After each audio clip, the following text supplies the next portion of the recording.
Well, here he is in the Hyundai Texans radio studio with his voice in full regen on his way to the divisional round, Coach DeMeco Ryans. Coach, congratulations on the enormous win over Cleveland and getting into the next round. Your thoughts on where you sit right now? Thank you, Mark. It's an exciting moment for Houston Texans football, right, to have such a huge win versus a tough opponent in Cleveland Browns. Very, very proud of our guys.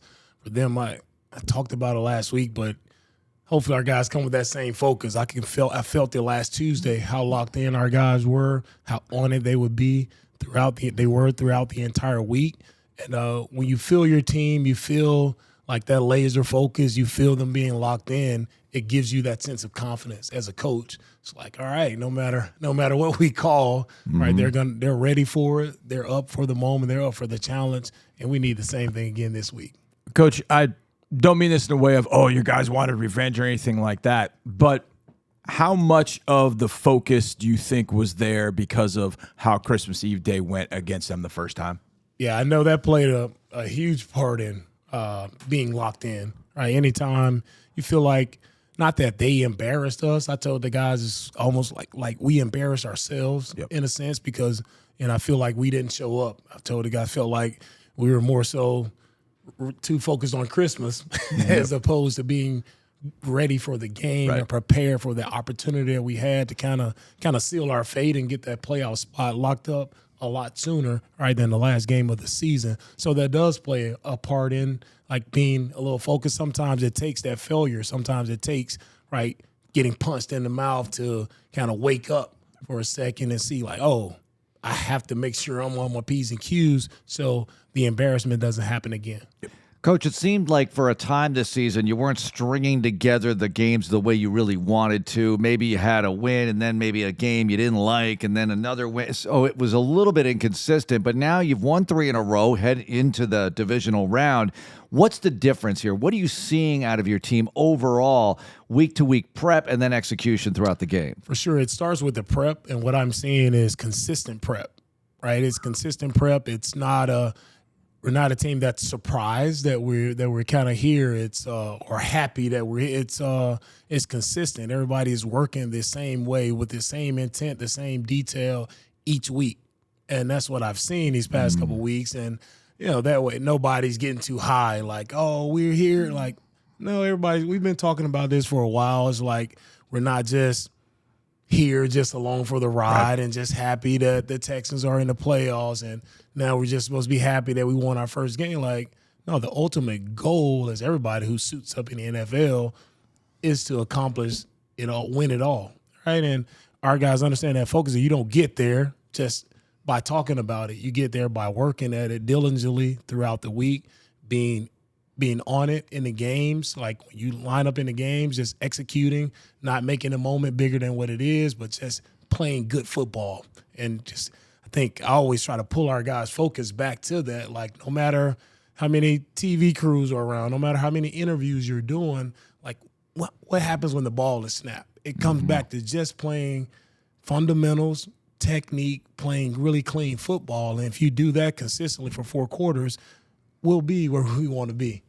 Coach, there was a point in that game, about mid-first quarter through the 12-minute mark of the second quarter, and I made a note of that because after that, they don't score, but kicked field goal, they go down and score. You come back, Nico scores. They go down, they score with Kareem Hunt. Then Brevin gets his touchdown and puts you up 17-14. What stopped the shootout, i.e., what was the key at that point for you guys defensively to not give up another point the rest of the game? What I've told our guys at halftime is we cannot give up the explosive pass. We knew that again going in. It was almost like, oh, man, is this a repeat of the Christmas Eve battle? It's like we cannot allow them to throw the explosive passes. Whatever you do, just make sure we stay back. Right?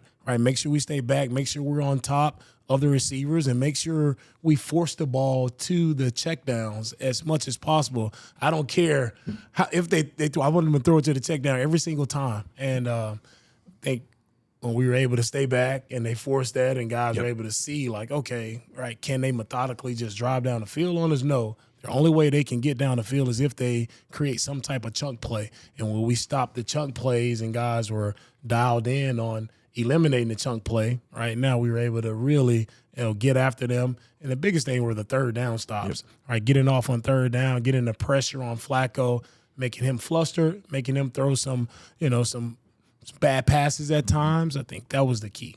How much do you practice blocking during an interception return? Because, Coach, that was a parade going down the sideline when Steven Nelson got that first one. Everybody seemed really enthusiastic about being able to execute what they had learned. Yes, for sure. It's something we've been teaching since training camp. We teach sideline return, and we do it in our turnover drills, and we'll do sideline return drills, and we kind of teach the guys, like, first thing first, everybody wants to go. When the ball is returned, everybody wants to just take off and run. Well, the first key is you have to block the guy who they were throwing the ball to. So we say you block the intended receiver first.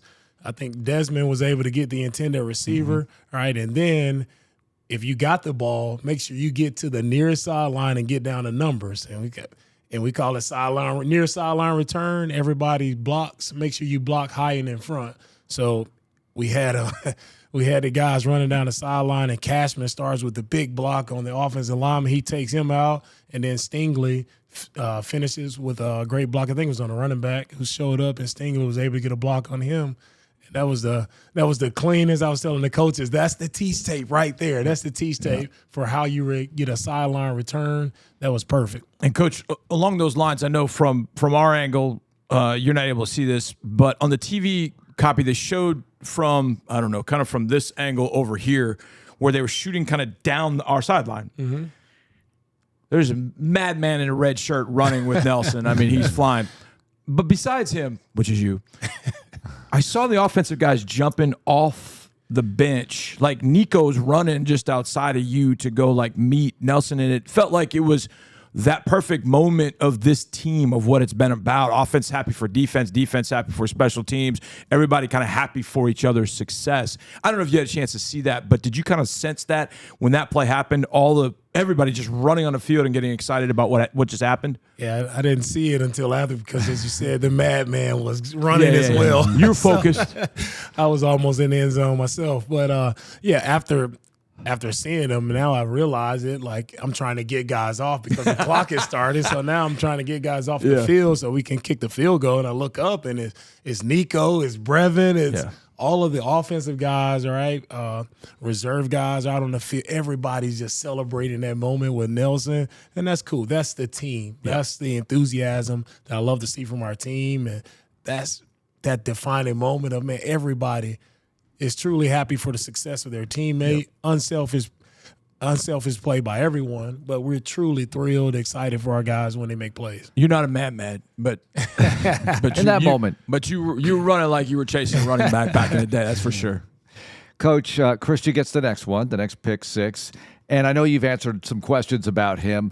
I get the feeling the winning is the best thing, but you really enjoy the individuals having their game improve, the individuals involved, and seeing them improve the level of their performance. As a teacher, that must mean a lot to you. Yeah, it's everything. It's what I truly believe in, my philosophy of coaching. It's all about developing young men, and to see, it's not going to be perfect. It's not going to be all pretty from the start, but to see a guy like Christian grow throughout the entire year, to see him have that same play a couple weeks ago versus the Titans, right? And we're able to kind of correct it. And, hey, this time just make sure you step in front. And to see that moment just happen as a teacher, as a coach, there's no prouder moment when you see a young man step in and make that play, take the coaching point to heart, and actually execute it the proper way, and for him to make the biggest play of his career. And I'm so excited for Christian, so proud of him, right, for just making a big play. And I tell guys, it's not when you try to chase big plays, like, they don't happen. But when you're just focused on your individual job and you're just focused on your technique and you do that the right way, like, the big plays will come, and none speaks better than that one that Christian made. Coach, just kind of along those lines, I've always felt like at some point a coach stays in it because the coaching bug strikes them at some point.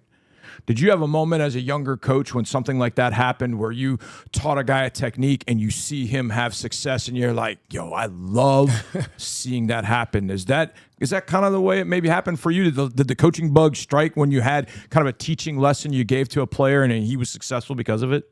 I mean, it started really, for me in high school. I was helping out with the high school kids during the lockout year. It was just seeing these kids just get better and better each week, and to see it all come to life. We had one spring game, and to see the kids go out and play fast and execute and make plays, and to see their faces when they won was like, oh, wow, that really sparked the bug for me. It's just seeing from where we started and seeing the growth and development of those young kids just within a 3-week span, and to see them finish with a win and how excited they were to win. I was like, wow, this is pretty cool. Yeah. And that was the moment that coaching got me. Yep. As far as where we are right now, and you talked about it, you have to do what you do and not let the moment get too big. How much do you rely on your experience, maybe with the 49ers advancing, or other members of the staff who have been on teams that have advanced, and you yourself as a player, how much do you rely on that stuff and draw from it as you address the players getting into this next round? Right, yeah. I mean,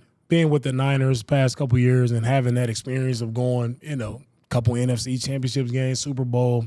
And I remember, I just think back to the preparation, right, and how we prepared throughout the weeks for those games. And the one thing that always stuck with me is nothing changed. Yeah, okay. It's like at that moment, like nobody hyped it up as this big game, and it's the next game, right? And we kept that focus, and I think that's what allowed me to having that experience now. It helps me to speak to our team and to keep them steady.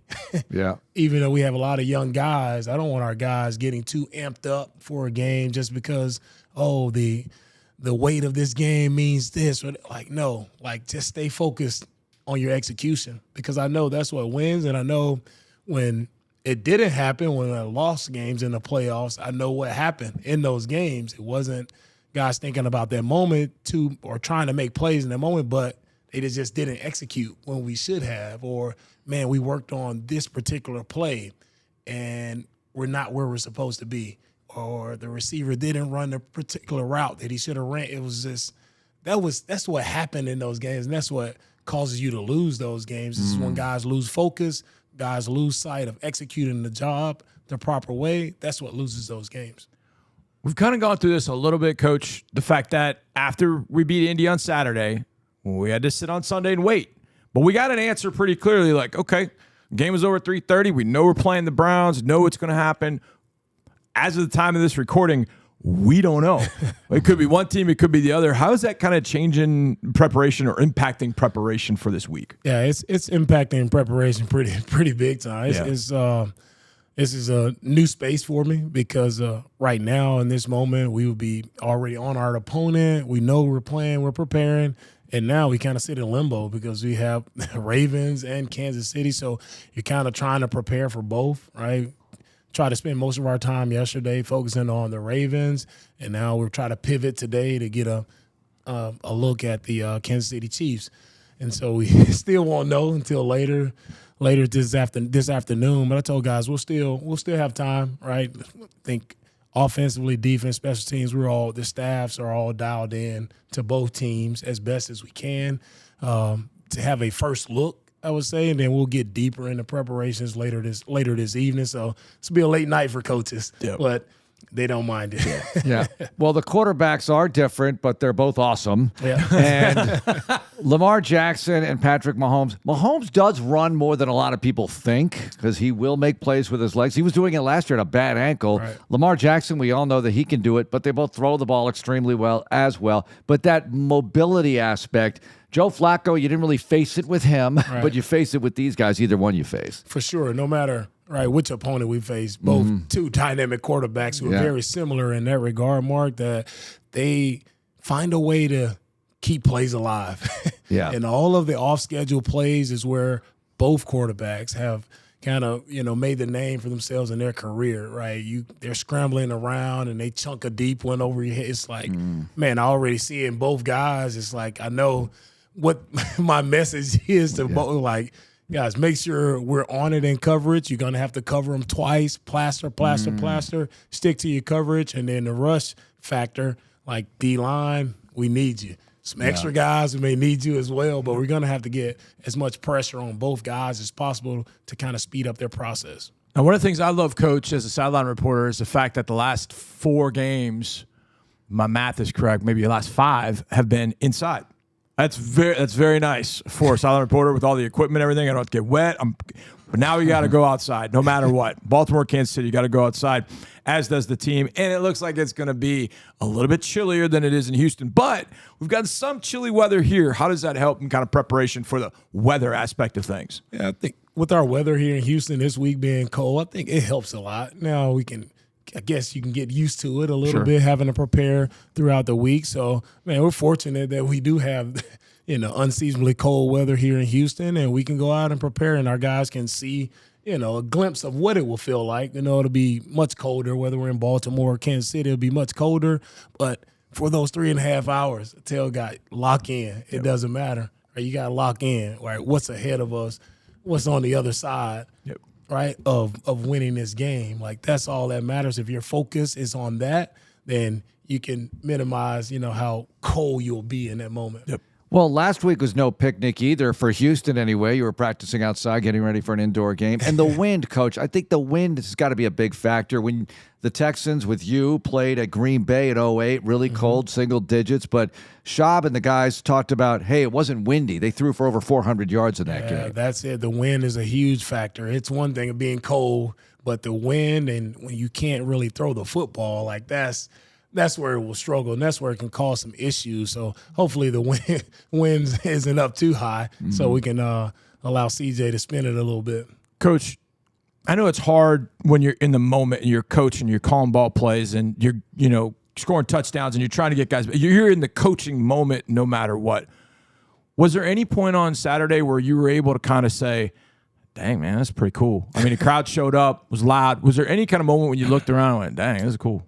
Yeah, the moment for me was when the lights were off in the stadium and everybody was holding the cell phone with their lights. I was just, on the headset at that moment, I was like, oh, wow, this is such a cool moment. I haven't seen this before here in Houston all year. Like, what a cool moment. I was just telling guy, hey, make sure you take this moment in, because this is a really cool atmosphere. Our fans showed up big time for us. They were loud. And to see that moment in a stadium where I think it was a timeout or we were in between quarters. So that was the moment that I always remember in that Browns game there, of just, how the lights off, the cell phone lights out. All right, how many fans showed up. That was a really cool moment for us. Absolutely great moment. And a moment later, you were like, all right, back to the intensity. Let's go. Let's go. But I noticed that in the locker room afterwards, there was such joy after you beat the Colts, and there was joy after beating the Browns. But nobody is ready to say, this is it. Nobody's ready to say what an accomplishment this season is. They really want more. You feel that. You can sense it in all the players. You definitely sense it. I think there was the moment versus the Colts, that was a great moment. We knew we were in, and that's something that we had been talking about. Just give us an opportunity to get in. And we earned that right to get in. I think how we won that game too, like that was an exciting moment for us. That was a special moment. Oh, you come into this Browns game and everybody it felt like they knew it going into the week, and they know we want more. So that moment in locker room probably wasn't as crazy because guys expected it. It's confidence, and that's what you want in your team, playing better at the end of the year, confident going into games, expecting to win games, expecting to play well. That's what you need in the playoffs. You answered my question about confidence. That was exactly it. All right, one thing I wanted to ask you about, though, since Devin Singletary has really taken off week 9, your running game, I know you want to run for even more yards, but we've talked about this from time to time, but this is something you can really rely on now. This is something you can take with you. You know who you are, as opposed to week 1 where it's sort of feeling things out. We were thinking back to that. CJ had only played a handful of snaps in preseason games. That's his first real NFL game. So you guys have a lot of experience compared to that outing if it is Baltimore. Yeah, for sure. A lot more experience. And, I always say you want to run the ball, right? You run the ball to win games, but, to score, you got to throw the ball. Yeah. Right. And so it's we know who we are, right? We don't have to force it. If it's there and we can pop some runs, we'll pop some. But, we have a quarterback who can throw it and we can get yards in the air, even on the check down plays like the play to Brevin. Like CJ can throw the ball 5 yards and get credited with a 76-yard pass. So it's, however we have to get it done at this point, it really doesn't matter. Just get it done. Coach, from week 1 to week whatever we are now, what's probably the thing you're most proud of about your team? Oh, I would say, man, I'm proud of the growth, but I'm proud of just at this moment right now. It's like I'm proud of just the confidence that we've earned. Yeah. And I always talk about confidence is earned; it's not given. Right. And I'm proud of that confidence that we've earned as a team. And sitting here at this moment right now, when we need it most, when nobody else is gonna have your back, nobody else is gonna pick you to win. Like, we're confident in ourselves, we're confident in each other, and that's what I'm most proud of. Yep. Amegy Bank Ask Coach question of the week. All right, Coach, parenting advice here because we need some. The listeners are a lot of the listeners out there are parents, and your kids have been in the interview room after wins and I guess after all situations. Greg Bailey had them on Inside the Game on ABC 13. Johnny said they were there the other night. So well behaved, incredibly well behaved. What's the secret? Give us a secret or two in having the kids be so well behaved. Oh. Thank you, Jamila. The right answer. No, my wife does an outstanding job with them. But our kids, they're precious, man. They're so kind. They take care of each other. They look out for each other's brothers and sisters, and it's all about just pure love for each other. And they have fun playing with each other, but it's just loving on them, giving your kids as much love as possible, man. And our kids, we're thankful to have, we're blessed to have really great kids and just to see their precious smiles. That was a great moment for me. I didn't expect to see them when I was coming up the tunnel after the game. So to see them and that, it's like, wow, that was a special one for me as well that I always remember. But man, we got great kids, and I'm thankful for my wife of holding it down for me. All right, Coach. Thanks a lot. Good luck this week. Thank you, guys.